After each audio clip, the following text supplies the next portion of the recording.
Hi everyone, one of the most famous characters from the legends of King Arthur is King Mark. He's most famously known in association with the story of Tristan and Isolde, the famous love story based in the time of King Arthur. But what's interesting is that King Mark is one of the characters who can probably be identified as a specific historical figure.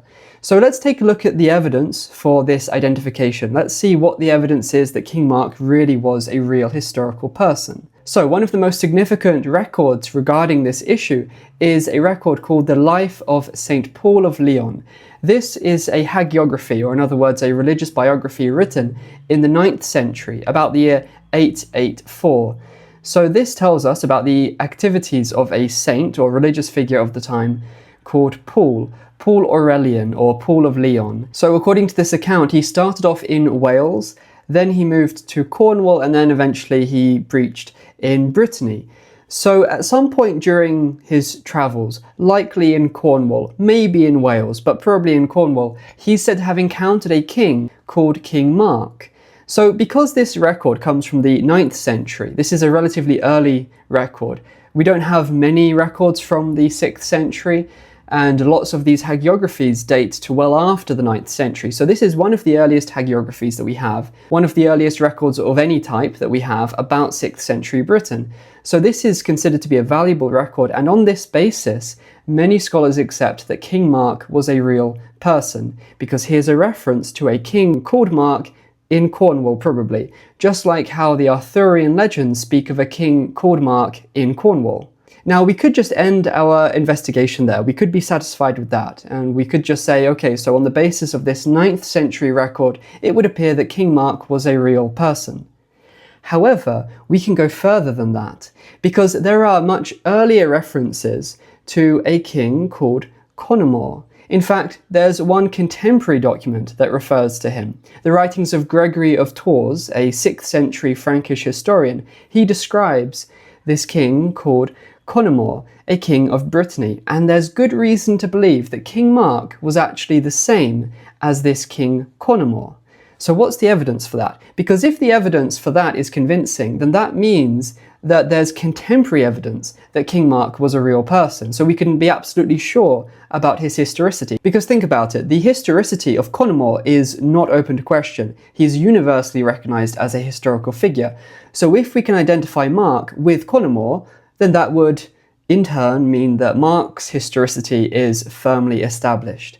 So is there any good evidence to associate Mark with Conomore? In the passage in the Life of St. Paul of Leon, which mentions Mark, it specifically says that he was also called Conomorius. So Conomorius is widely recognized by scholars as an alternative form of the name Conomore. So on this basis, many researchers in the past have argued that Conomore and Mark were the same person. After all, this seems to be the clear implication of this text. But what's really interesting to me is that there are many scholars who don't agree with this identification. Regarding this passage in the Life of St. Paul of Leon, the explanation is simply that it's wrong. There's no specific reason why it should be wrong. There's nothing suspicious about it. There's no reason for us to suspect that there's been some confusion here. It's as good a statement as any other, and yet there's this widely held belief that actually the author of this passage was just mistaken for some reason. It's as if someone a few decades ago, I don't know who, but it's as if someone just randomly, arbitrarily decided that this was wrong, that we can't allow Mark to be Conomore. And so from then on, basically all scholars, well not all, but many scholars have just said, actually no, the author of this life, this hagiography, just got it wrong. He just mixed up two different people, even though there is no reason in the text to believe that there's any mistake here. We can see one of the specific objections, and we can see how weak it is, in the writings of Peter Bartram. And to be clear, I greatly respect the work of Peter Bartram, so I'm not biased against him or anything like that. I use him and I quote him all the time. But let's look at what he said about this identification of Mark with Conomore. So he said, "It is surely unparalleled that a king should have two such different names, and it seems probable that the biographer misidentified two different princes with whom St. Paul of Leon came into contact, Marcus in Wales or Cornwall, and Conomorius in Leon. Otherwise, there is no mention of a Prince of Leon in the life of St. Paul, only the local chief with her. So that's his logic, but does it really stand up to scrutiny? Well, there are two different parts to this. So the first part is the issue of the king having two different names. He says it's surely unparalleled that a king would have two such different names. Now, this is blatantly wrong, and genuinely I am shocked, I am surprised. I genuinely don't know how this clear, obvious error slipped through, because there are some very famous examples of individuals from this era with two different names. One very famous example is Ambrosius Aurelianus. He comes from the writings of Gildas, which, by the way, is our only 6th century British source. Peter Bartram did know about him because he wrote about him. So why he's saying here that it's unparalleled for a king to have two names is very strange. It goes back to that thing I said earlier about how it seems like someone decades ago just decided that we're not going to accept this identification anymore. And then scholars from that point on just blindly followed this rejection of this very clear and obvious identification. It's very strange, and it's very much an emperor's new clothes kind of situation here. But as you can see, the evidence is very clear. And another example, just to make it clear that Ambrosius isn't the only example, another example of a king with two distinct names is again found in Gildas, Aurelius Canonis. So Gildas calls him Aurelius Canonis, two different names. There we go, very simple. Now, in the case of Ambrosius Aurelianus, going back to him, there are some traditions which refer to him as Ambrosius, or the Welsh evolution, which is Emrys. And then there are others, such as Geoffrey of Monmouth's account, which call him Aurelius. So we have separate traditions which call him by different names because he originally had two. So one line of traditions remembered him under one of those names, and another line remembered him under his other name. This is very demonstrable. It's very, very clear that this did happen. So there's really no justification whatsoever to Peter Bartram's claim that it's unparalleled that a king would be known by two different names. We know that that did happen. What's even more remarkable is that in this very hagiography that's under discussion, the life of St. Paul of Leon, Paul himself has two names. He's Paul Aurelian, and although he wasn't a king, he was a prince, so the same principle applies. So it's impossible to justify this idea that it's unparalleled that a king should be known by two different names. It absolutely isn't. There are loads of parallels to this. It's very normal, and I could give many, many more examples of this.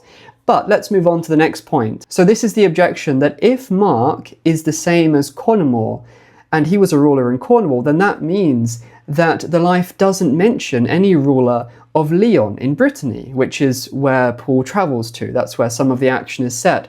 So if we identify Mark with Conomore, then who was the ruler of Leon? Well, this is another very strange objection because it doesn't hold any water whatsoever.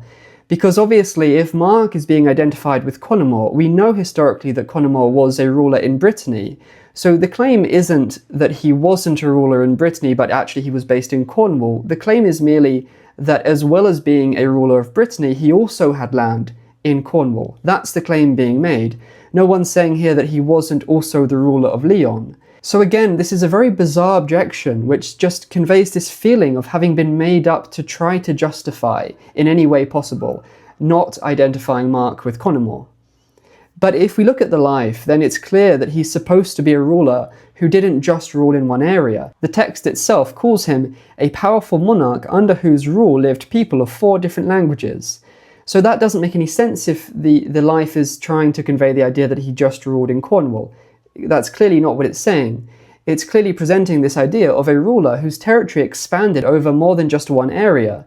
So in the case of Conomore, if he also ruled parts of Cornwall, as per his identification as King Mark, then he would have ruled over people who spoke Common Brythonic, Old Irish, Vulgar Latin, and also Frankish. So 4 languages within his realm. Another objection from another scholar is the following. In the first place, the identification of King Mark with Conomorius rests on this single passage in the Vita. Nowhere else does Urmanok use the alternative name to refer to the king.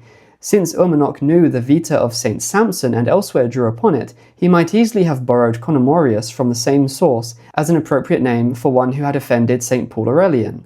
Again, this is a very bizarre objection because the hagiography only mentions King Mark in this one passage. So where exactly is this elsewhere that Conomore's name is supposed to appear? If Mark appeared all over the place, but he's only called Conomorius in this one passage, okay, I get the logic. Still don't agree with it, but I get the logic. But Mark only appears in this one passage, so there's no elsewhere for Conomore's name to be used. So again, this just feels like trying to come up with objections that don't really make sense to try to justify not identifying Mark with Conomorius. And as for the other point, which is that this author may have used the name Conomorius from the life of Saint Samson, if that was the case, then why does he use the name Mark at all? And also, why don't we find the name Conomorius used in other hagiographies as alternative names for other kings?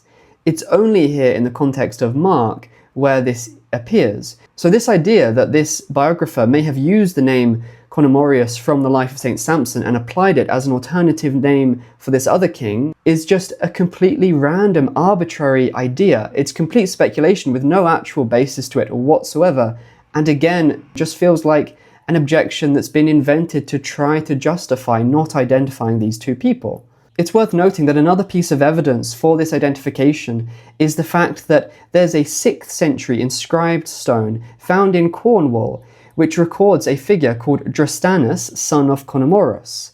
This is a very large stone, so logically it was created for an important figure, such as a prince or a king.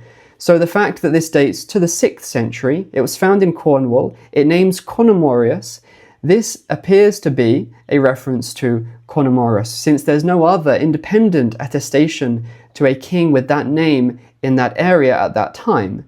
So this logically should be the Conomorus, who is the tyrant of Brittany in the 6th century. But it specifically says that he had a son called Dristanus. Now Dristanus is just another form of the name Tristan. So this obviously has been used by many people to argue that King Mark from the Tristan legend is the same as Conomorus.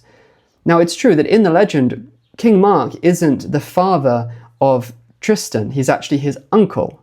Nevertheless, this still shows a close association between these two names. That's still very interesting and probably significant. After all, there is at least one tradition, which is found in the Welsh Triads, which is that Mark was the father of Tristan. And even in the versions of the legends that don't present that particular relationship between them, they do generally portray Tristan's father as dying when Tristan was young. So Tristan must have had a guardian, and his uncle would seem like a logical choice. So it's entirely possible that Mark adopted Tristan and became known as his father, his adoptive father. But whatever the case, whatever their actual relationship, we see that there are different versions in the surviving legends. They were clearly closely connected, possibly father and son, or in any case, they had a father and son kind of relationship.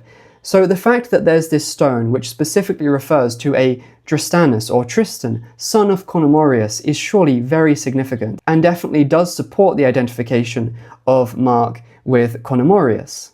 However, a new objection has come up recently, which is that in 2014, a paper was released showing the results of a digital scan, a 3D scan of this stone monument, which supposedly disproved the idea that it refers to Dristan.